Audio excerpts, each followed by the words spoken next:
You're listening to a Corridor Business Journal podcast. This episode of Real Success with Nate Kaeding is brought to you by Midwest One Bank. Midwest One Bank is the proud partner for doers and entrepreneurs in the corridor and beyond. As an SBA preferred lender, our team is ready to help you reach your business goals. It's empowered money management. It's Midwest One Bank, member FDIC.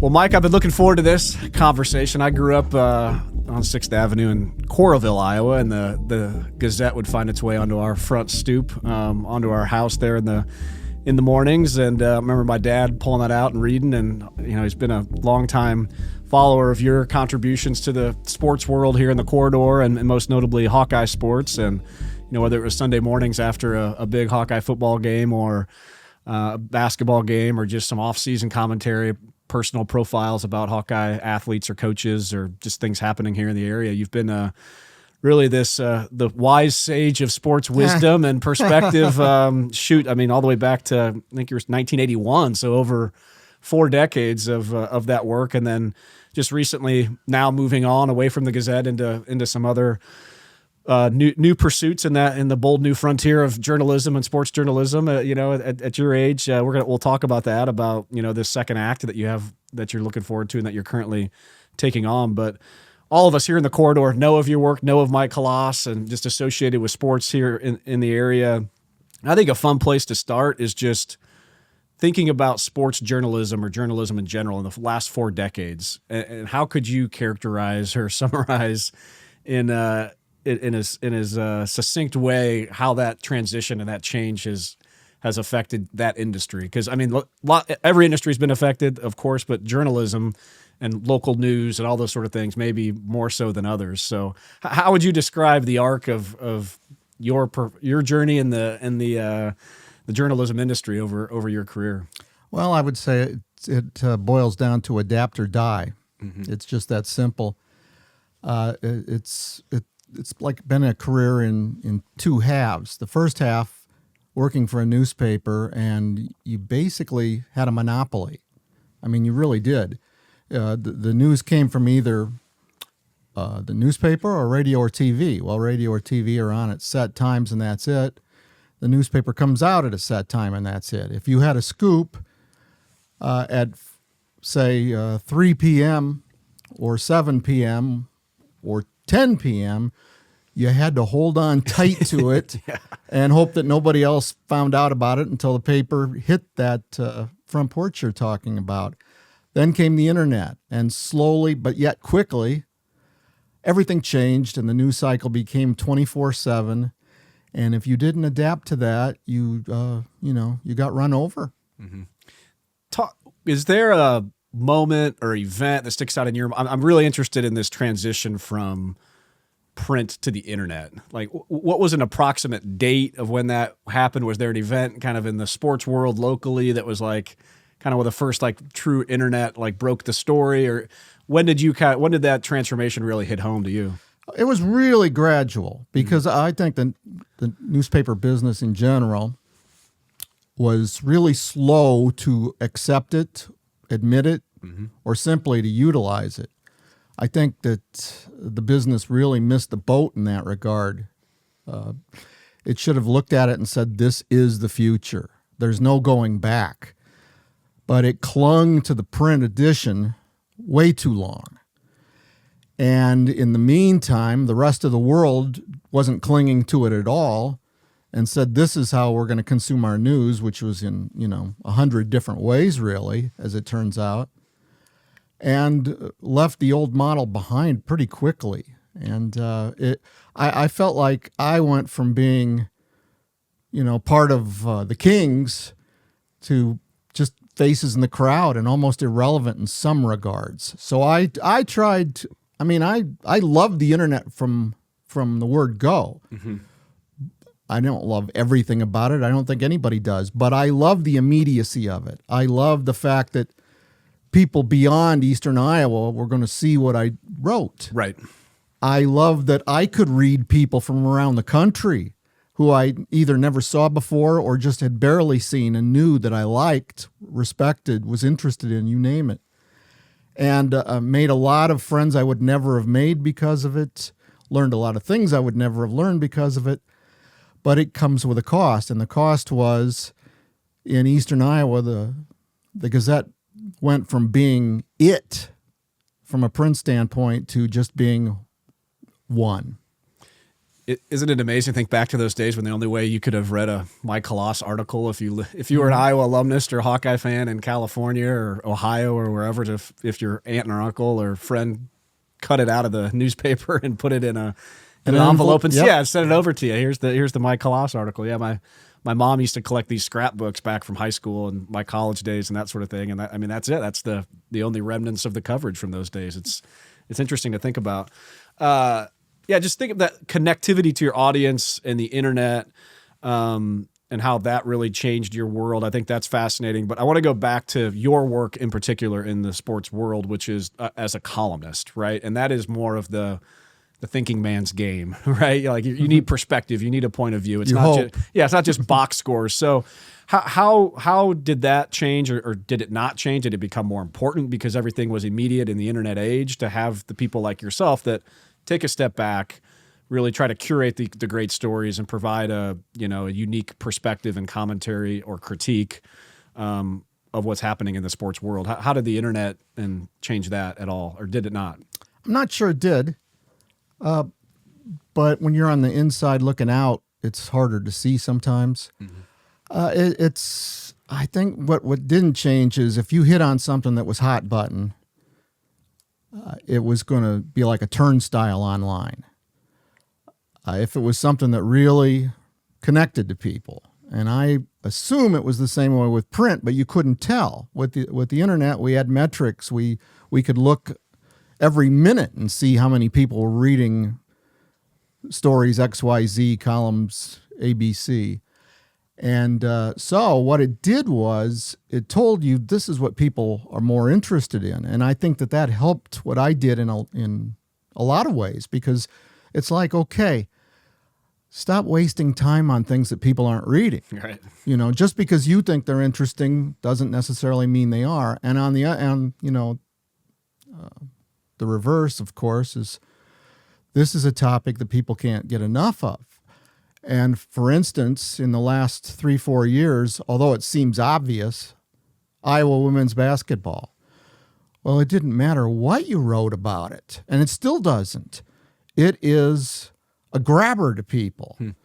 2 years after Caitlin Clark, if we just put a box online saying, here's who they play next, here's the TV, here's the time, we know people are going to go to that. I'm still saying we, although it's they now. Yeah.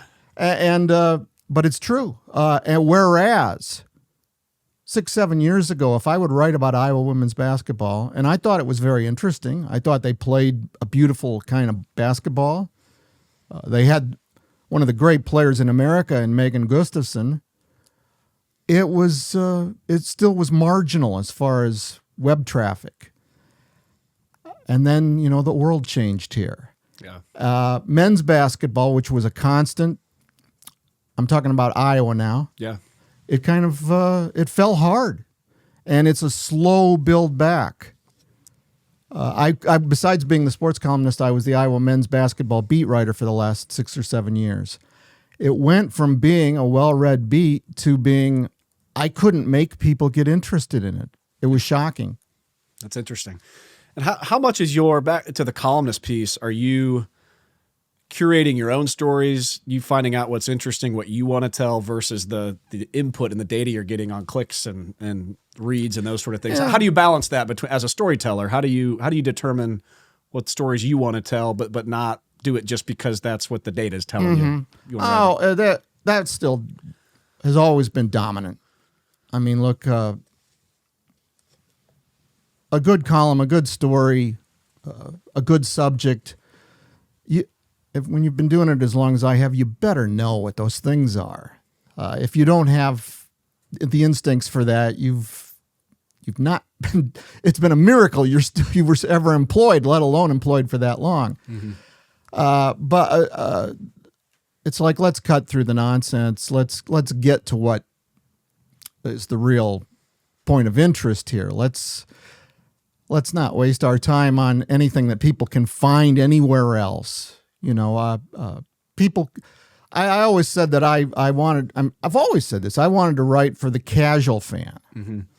The hardcores can get their information anywhere, and they do. The X's and O's, the probability of going for it on 4th and 2. And, right. That's not. Leave that to somebody else. The hardcores are always. They know where to look. They know better where to find that stuff than I do. Mm-hmm.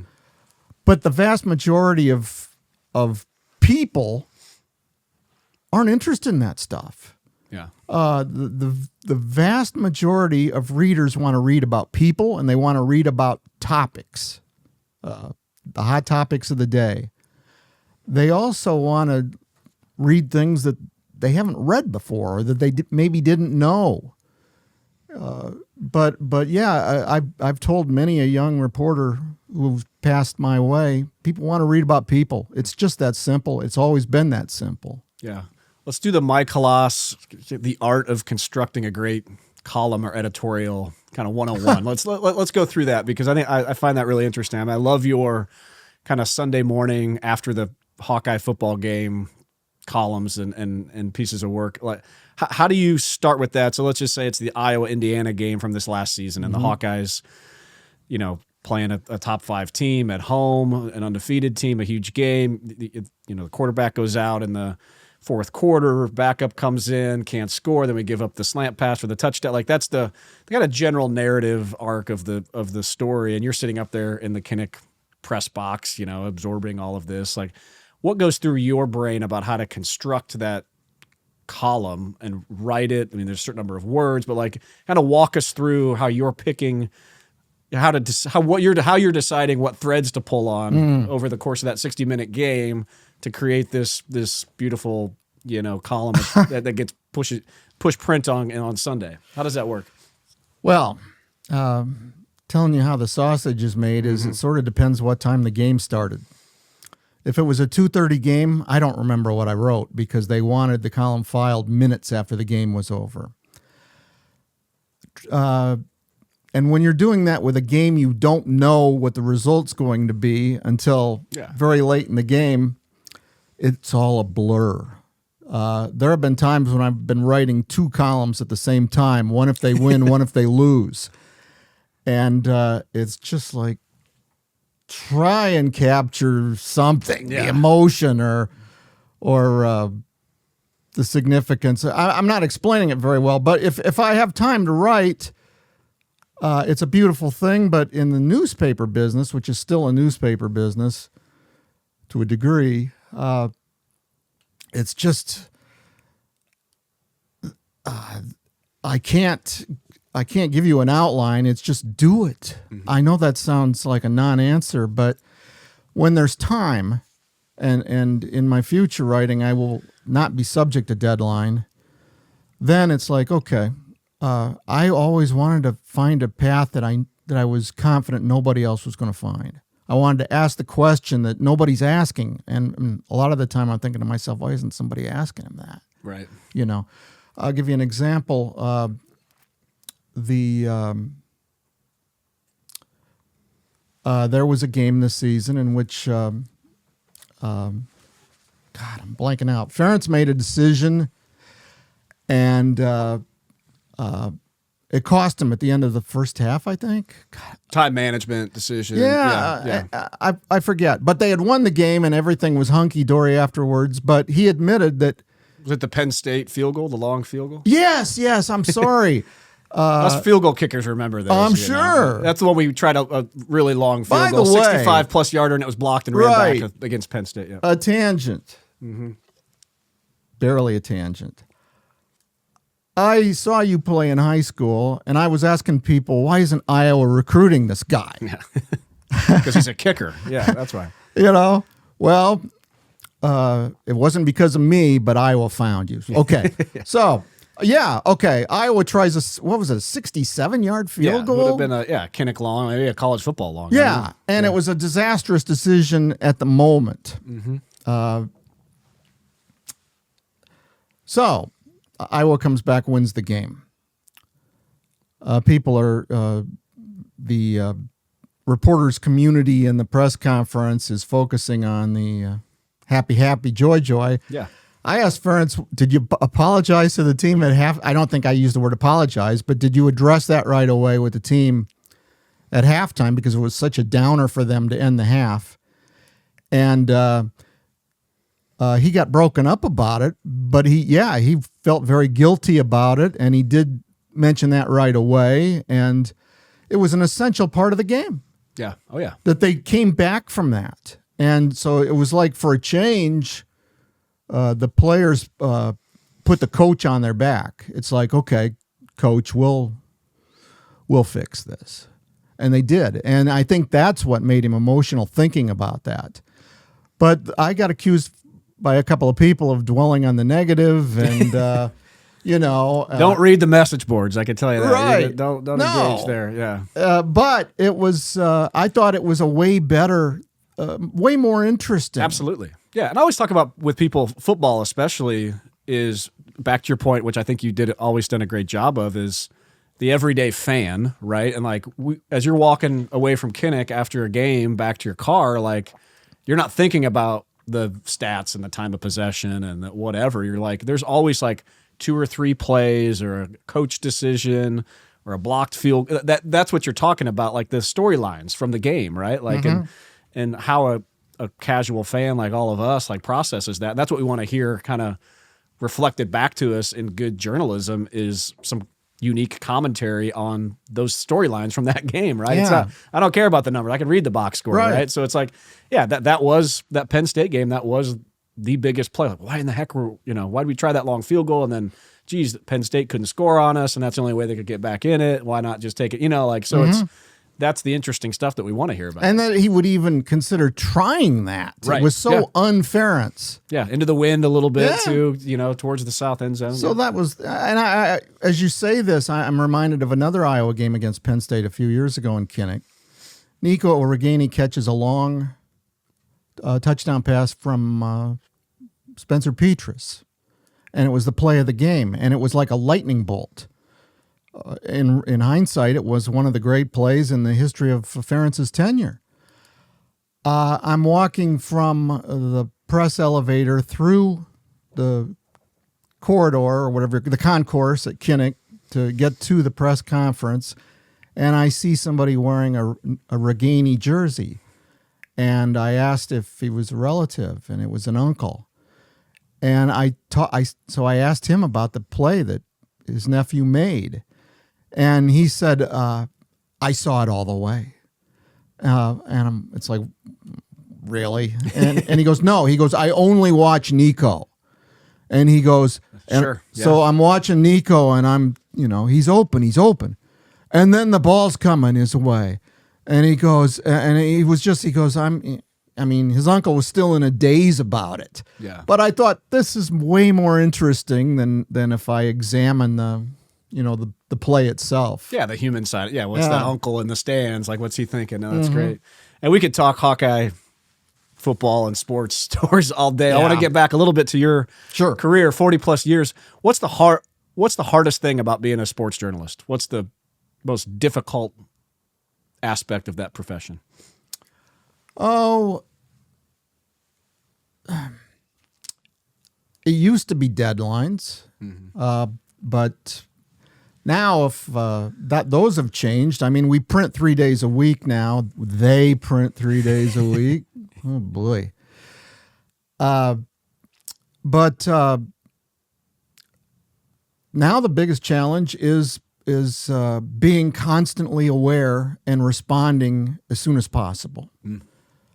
That's always been the job, except responding as soon as possible now means not just gathering the information and writing it, but it's getting it posted as soon as you can. I mean, waste no time.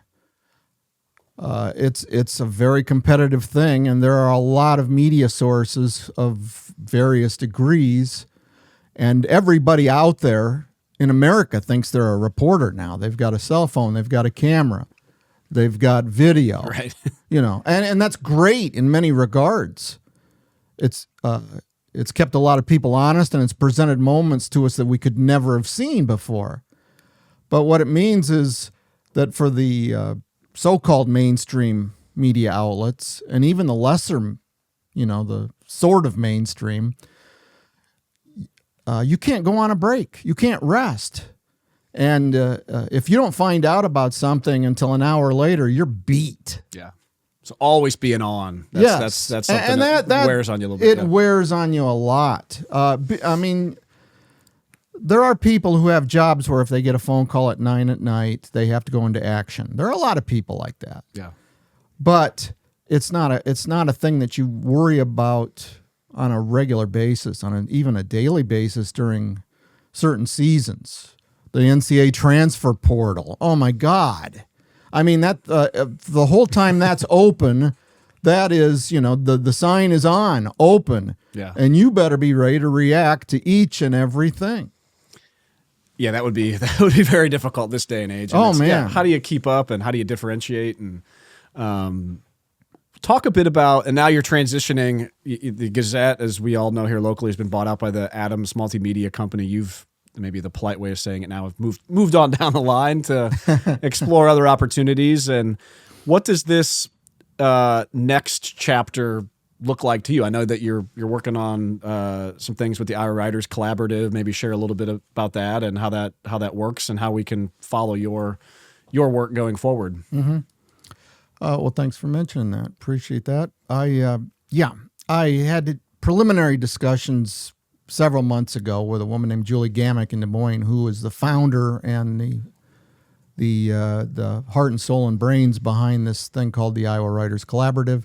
It is Substack based, and she's got over 70 journalists, opinion writers around the state, covering just a wide variety of areas. Covering Iowa news. Yes. Exclusively. Okay. Pretty much so, yes. Yeah. And specialists in this and that, specialists in politics.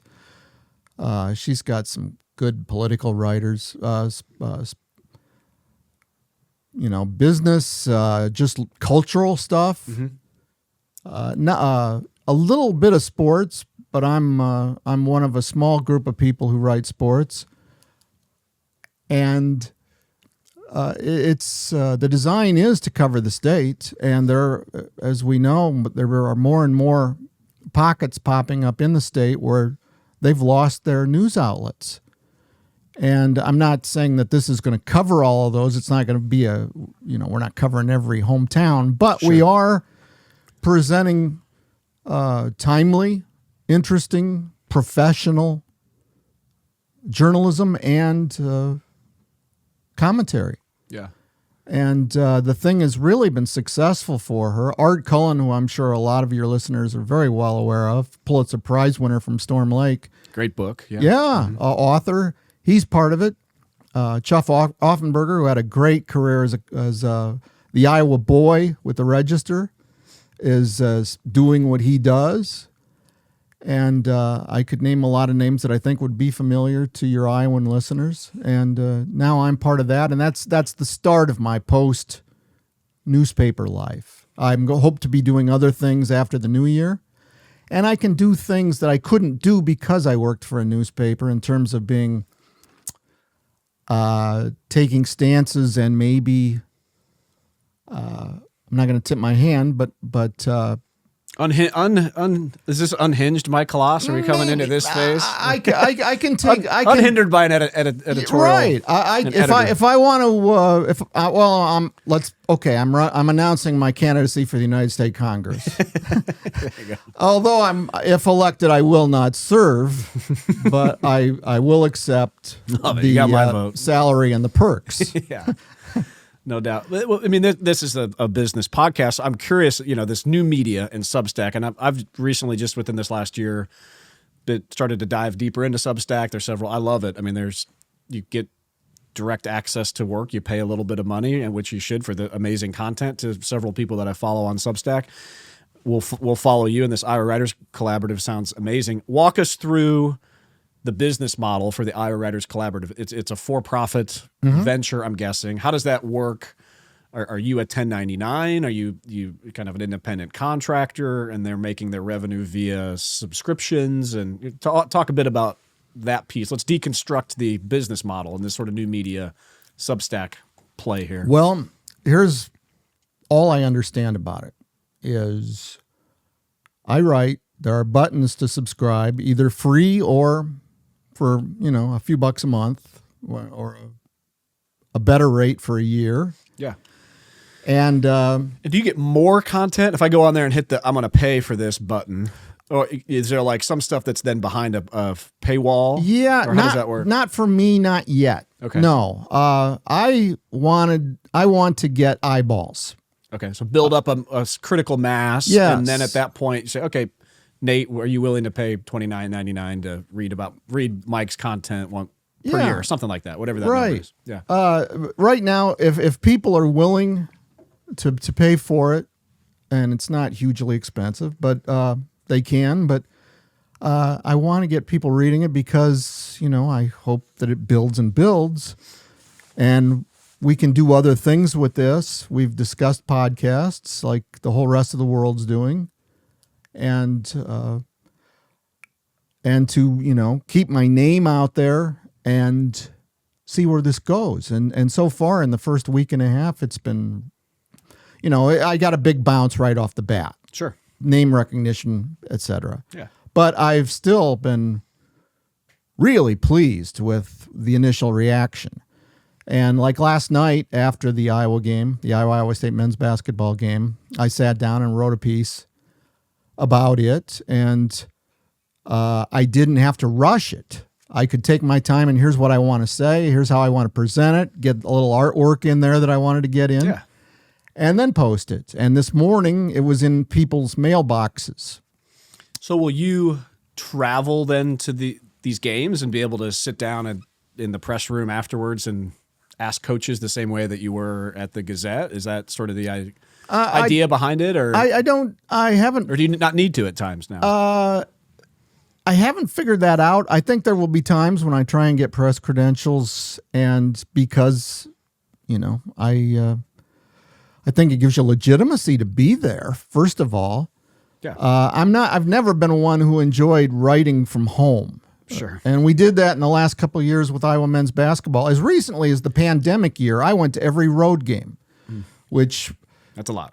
Oh, my God. If I had been smart, I would have kept a journal of it because it was so weird. Yeah. It was, it was like they were playing Big Ten basketball games just for me. And then, of course, what the things you saw and experienced on the road during the height of the pandemic was pretty weird in itself, too. But the fact that, and then during that year, Iowa played Maryland the day after January 6th.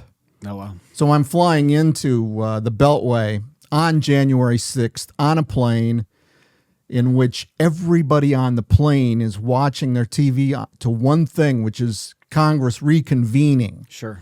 I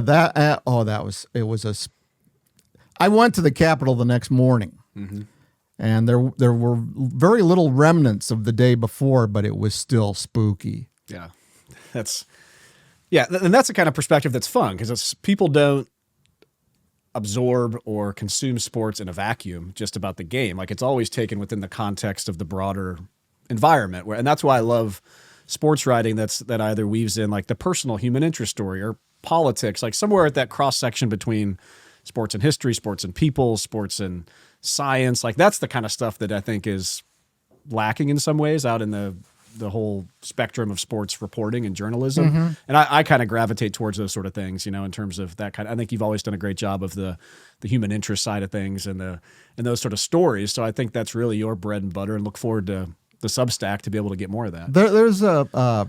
This was said over 50 years ago, but the Dallas Cowboys were in a Super Bowl, and during the week, it's a lot of media obligations. And Dallas had a running back named Dwayne Thomas, who was, I believe, besides being a good running back, was famous for being aloof with the press, not wanting to really deal with that part of it. he was doing his obligatory interviews during Super Bowl week, and he says, "Let me ask you guys something." He goes, "If this is the ultimate game, how come they're going to play another one next year?" And that to me is sort of the weird part of sports. The funny part is that people get so wrapped up. Oh God, yeah. But then, especially football, there's a week in between each, and it's like this. Like it's cinematic the worst. build up, and It it's is like the worst. 6 days of hype for 3 hours of sport, and 60 minutes of sport within those 3 Yeah. hours. It's the in between of football that's always been interesting, and I think that's why it's captivated America, because you can breathe stories into that. Oh, right. Dead time, and you have to, like, it's 6 days in between the game, and then it's someone's got to commentate on the 45 seconds in between each play, and then it's a halftime, and then and for the Super Bowl, it's 2 weeks, and they know what they're doing. It's like, let's do a slow build of hype until the whole world's gone nuts, and it's like, play the game. Yeah, exactly. But my ultimate point on sharing that anecdote is, everybody starts 0-0 every year, and it goes round and round and round, and I don't know if that's it's memories and the people that are most remembered. We talked about those 2 Penn State games. Well, people remember those moments, but most of it is disposable. And to try and make something meaningful out of it, I think you've got to go deeper than that. Yeah, absolutely. And I think that's the beautiful thing about the Substack medium, is it allows thinkers like yourself to be able to provide that perspective, right? And the time and all those sort of things that maybe you couldn't do in that other platform that you were on before. I want to hit on a few other things. The content. I'm just thinking, like, what a great, like, coffee table book or something, like the Mike Hlas collection of all your great editorials over time. Do you own that work, or is that owned by the Gazette? I don't know. We need to get a copyright lawyer. If there's one listening, reach out to us, because I'd buy that book. That'd be fun. I got to be careful not to wade into deep water here, because I've got a severance agreement sitting on my. Nothing around a non. This is not. You're not going to disparage your. Oh no! I'm not worried about that. But it's like I can't read these things. I'm legalese might as well be put you to sleep. It's hieroglyphics to me. Right.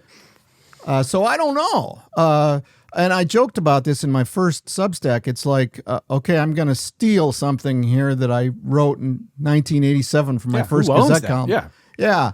But it's like, whether I can do this or not, I guess I'm going to find out. Sure. Do I have to use the word could you cite an editorial from 1990, or could you, hey, something happens in modern day that has some rooted in some historical context? Could you go back on your Substack and be like, here's this editorial I wrote about such and such in 1991? Like, I might have to paraphrase. And do you have all those kept somewhere? Like, whenever I need to remember something I wrote, because there's no way I don't remember 99% of that stuff. I just go into the archives, public library archives, if it's too old, and usually I look at this stuff and it's like, I have no memory of writing this.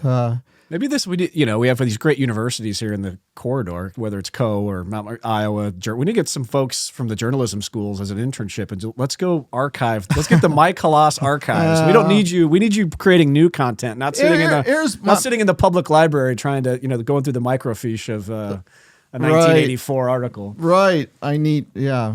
You could be my intern. I'm not. There have been a few people who've said you should have a book of your columns, and I think that would be like just unsellable. Yeah. I've seen collections of columns though, and there are many that are timeless, but by and large they get dated. Yeah. And also, but you have to have some timeless. Like, what jumps to the top of your mind? Like, is there a favorite or more timeless editorial or column that you've written in your career that just immediately comes to the top of your mind? Yeah, I have favorites. I mean, when I went to visit Hayden Fry in Mesquite, Nevada, in his late years in life, and I spent 4 or 5 hours with him, and the only football he talked the whole time was his high school team. It's interesting. Yeah. The things that interested him talking about when he worked at a Piggly Wiggly as a kid, that sort of thing. Because it was the guy that nobody ever saw when he was Iowa's football coach for 20 years. Mm-hmm. And he talked about what it was like to go through the cancer treatments that he battled for a long, long time. Sure. And that it doesn't matter how famous you are or how beloved you are, that when you're in that hospital wearing a gown and going through that, it's just as weird and scary and lonely as it is for anybody else. Yeah. And what you have to do to keep an attitude to keep going. And he talked about keeping a sense of humor, which he famously had.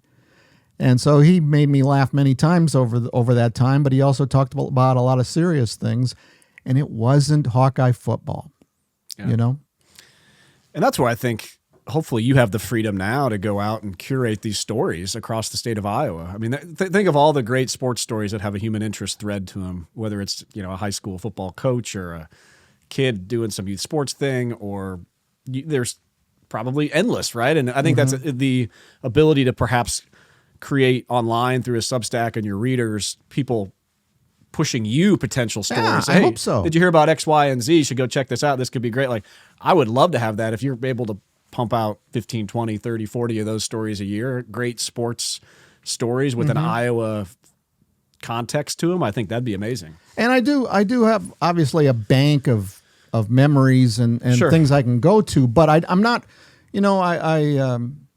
I think one of the wiser things that I've heard is when I watched The Sopranos one night, and Tony Soprano was listening to Paulie Walnuts talk about the good old days, and Tony's getting more and more irritated, and he says, "Let's remember" is the lowest form of conversation. And I don't want to be a let's remember guy. Yeah. I like the present. Yeah, there's a lot happening. Oh, God. I mean, geez, endless amount of what interests you right now in sports or local sports? What's the most captivating story, do you think? Captivating. Just how? Just in the past week, it looks like the bowl system is starting to crumble at this, fall apart. Yeah. What do you make of all this in college sports and NIL and transfer portals? And if we look back on today's, are we in this transformation? Like 5 years from now, we look back, what's different? How do we look back on this time in 2025? Is this like, hey, that we're in this crazy like cyclone of change and it's all going to be settled in 5 years and this is the new state and that's more of a permanent state? Or is it just going to continue to kind of be craziness? I think it's going to be craziness for a while. And I think the pendulum has to swing completely the other way before it can come back to the middle or something resembling the middle. There are a lot of people who really resent the athletes for getting what they're getting now. Mm-hmm. I always found that interesting. The scholarship should be enough. Don't they know how much I have to pay in student loans, et cetera, et cetera, et cetera? And you know this better than anybody, Nate. You guys aren't ordinary students.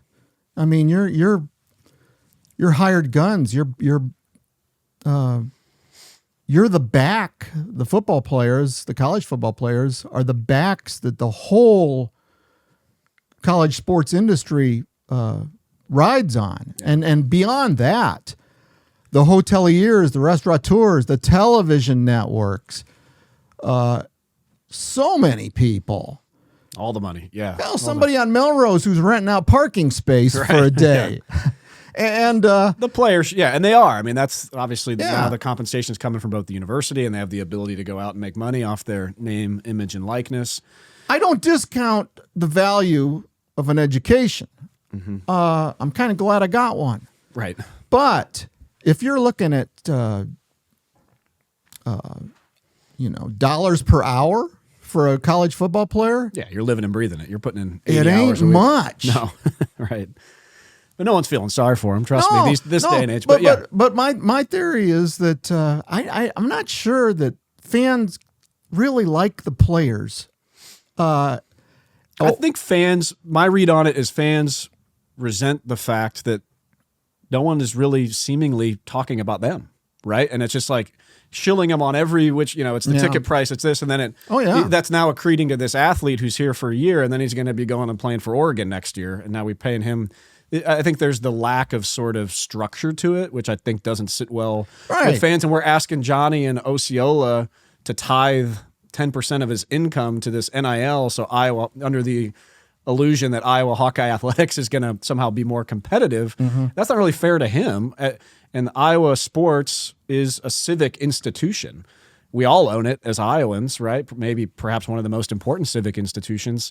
And it's owned by all those 75,000 people in Kinnick that are sitting there paying their tickets. I think where some of the resentment comes from is that I think the people feel like they should have more of a voice and not a say, but just what about them and their interests, right? Like it's been about the player, it's been about the coach that's making mazillions of dollars, right? But it's like, hey, this is our thing, Iowa Hawkeye Athletics, and I think all the conversation in the last 5 years is all this. But I think that's sort of it's almost a dream. The reality is, you're just the fans are just the vehicle for this thing to exist and do whatever it does for the people who are profiting off of it. I mean, the fact that they would have the Big Ten's now playing night games in the winter, and who's that serving? Well, you know who that's serving. It's not the fans. It's not the players. It's not the coaches. But it's part of the machine. Yeah, I'm with you 100%. I think this is the most fascinating story, perhaps in all of sports, is what's happening to college athletics. You look at the Big Ten expanding to how many teams now? I've lost count. But okay, they're playing road games in the Pacific Northwest and in Southern California, and that means that they're playing less road games in places that are accessible. And it's potentially starting times that are not favorable. That's not. Who's that serving? Well, we know who that's serving. The people who make the money off of it, not the people who pay the money into it. Yep, the TVs and the conferences. Yeah, I think eventually, to your point, we're going to see it. Let's stop calling it amateur athletics. Now it's professional. We're just stuck in this in between time when everybody still wants to cling to this idea of amateurism and the college sports. Keith Jackson at the Rose Bowl and all that kind of stuff. And before too long, it's the sheet's going to be pulled off of everybody's face. It was just call it what it is. It's gone. But it's still like, we're going to go play the bowl game. Like no one cares about the bowl game anymore. Like unless you're in the CFP, it doesn't. And it's just like that stuff is going to fade away. I'm sorry to try to wrest the topic away from you, but how did you feel as a player about the bowl games?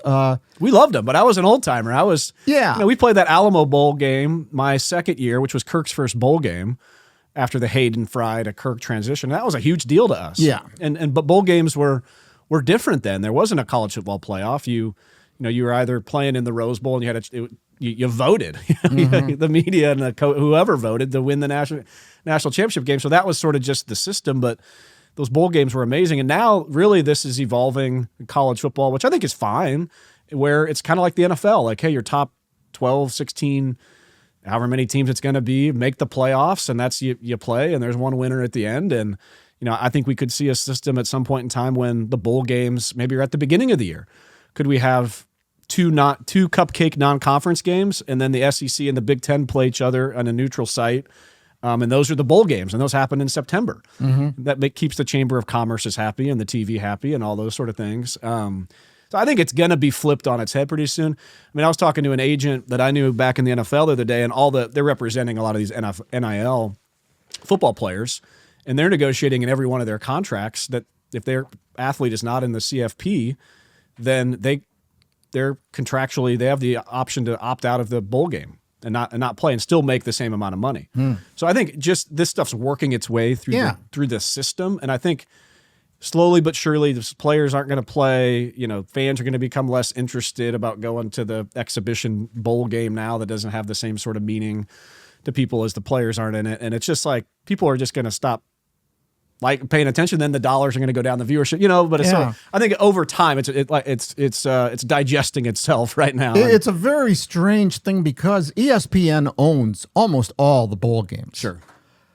It's a production, and fans are like and people a non-paid watch them. actor in the ones that go to these bowl games are like a non-paid actor in The few who go to some of them, but it is a made for TV event.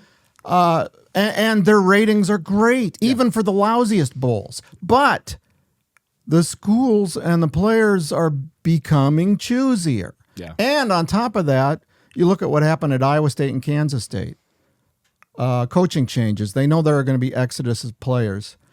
And the players said, we don't want to go to some ding-dong bowl in, Memphis or Phoenix or whatever. That doesn't mean anything when we're going to have a skeleton team, a skeleton coaching staff.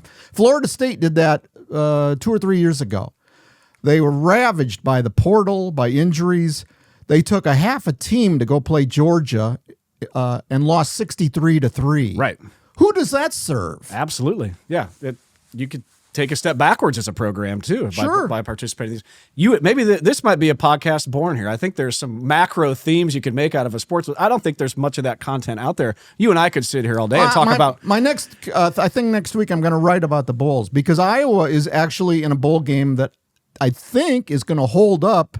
Yeah, as one of the few. As a really good matchup. I don't think Iowa or Vanderbilt's going to suffer from player defections. The quarterback for Vandy, I think, is out, right? I don't know. He's in it? The coach says he's going to play. They have an All-America tight end. The coach says he thinks he's going to play. And it's still new and fresh and very fun for Vanderbilt to be going to a bowl game. That's a decent bowl game. Yeah. At some point, do you start to see? Wasn't there a college basketball tournament where there was a prize money? Yes. So I remember one of my Pro Bowls, you went and you made like 30 grand if you lose and 60 grand if you win.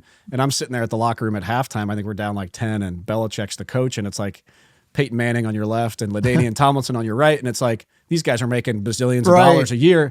And they're like, let's go win this other 30 grand, And it's like, so I think, maybe a bowl game in order to get people enticed. It's like, hey, ESPN, you better push out. There's $1 million on the line and that's going to get distributed 500 grand to the players and 500 grand to the program, and maybe that'll get some guys out of not opting it couldn't out. hurt. So maybe that's a way to salvage the bowl game thing. The bowl games have had it so much their way. Mm-hmm. I mean, some of the things have been altered, but it was like your school comes to our game, but you're on the hook for 7,500 tickets that they can't sell. Right.